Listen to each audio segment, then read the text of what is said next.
thing. A little bit on the slower side to the one the other night.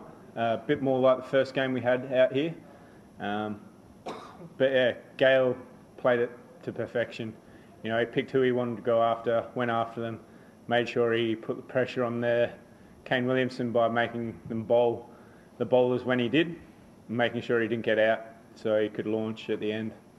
Yeah, you don't often see Khan get hit for more than 25, so to have him go for 43 or 49 or 50 something, it was, yeah, awesome. Yeah, even in terms of rotating strike, Gayle was very unlike himself today, apart from the entire tactical response. So your thoughts on how he went about doing that? Yeah, well, I think he went about it very well. He knew that once he got through the power play that the spin came on and he got into a rhythm against the spin. I think he was very smart about it, not to take too many risks against the paces. There's probably some communication out there to whoever was with him, say, right, I'm waiting for the spin, make sure we're still not getting bogged down, but I'll rotate, get you on strike, and you can take the risks because we've got plenty to come. You know, on the bowling front as well, you guys you had a good outing today. So how do you rate the England's pace attack going forward? And how do you see the next? Yeah, you know, we got good variety in our attack. You know, there's not much the same. There's me, Mohit, Barinda, with a left-hander.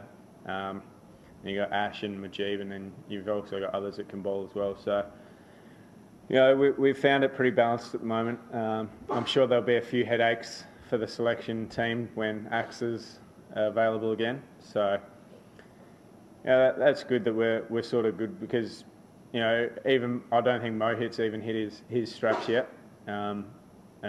I can't wait. I'm excited at the feeling of when we all fire, we'll probably bowl a team out for less than 100. No.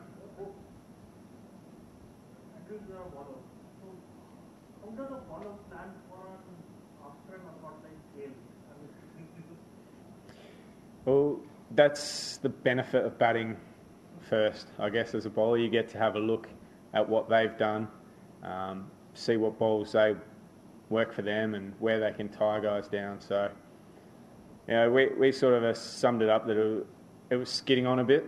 So a good hard length when the ball was new was just sort of not bouncing. So you could just pull it back a little bit and then assess the slower balls. Probably pretty hard to hit on that wicket and give the batsman sort of no freedom to, in their arc, either take it really tight to them or really wide from them. So I think that was it was pretty keen from the bowling attack to sort of sum that up pretty early and really sort of knuckle down on it. You know, in terms of the knuckleball giving you like boatloads of success, you know, giving you so many wickets since World Cup. So how do you go about, you know, basically implementing it on the field? Like, what's your mindset when you say you're bowling a pattern or a knuckleball? How frequently or not frequently?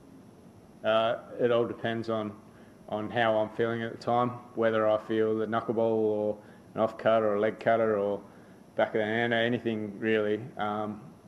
It all just depends, and you know I try and figure out what is working for me on the day. Today it was a knuckleball, so I stuck with it. I bowled the majority of my bowls were probably knuckleballs today, and yeah, it was good. So sometimes it works, sometimes I get hit into the park and into the crowd, and you look like a bit of an idiot, but that's all right.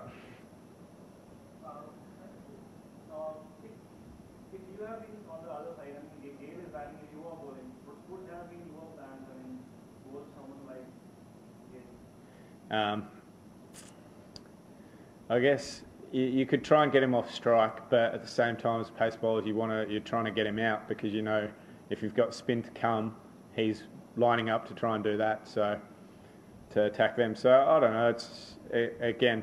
It's different for every time, every different pitch you play on. Tonight it might have been a case of going short at him, trying to use a big boundary, or it could have been a case of just trying to entice him into a big shot and make him miss hit one. But then there's always the risk of going for a boundary. But at the end of the day, if he hits a couple and then gets out for 60 odd, I think it's bonus rather than him lining up a spinner and taking 27 off that over, I think. the team, so he took 26 himself. So yeah, I think it's a risk worth taking sometimes. Thank you. ठीक है, शुक्रिया.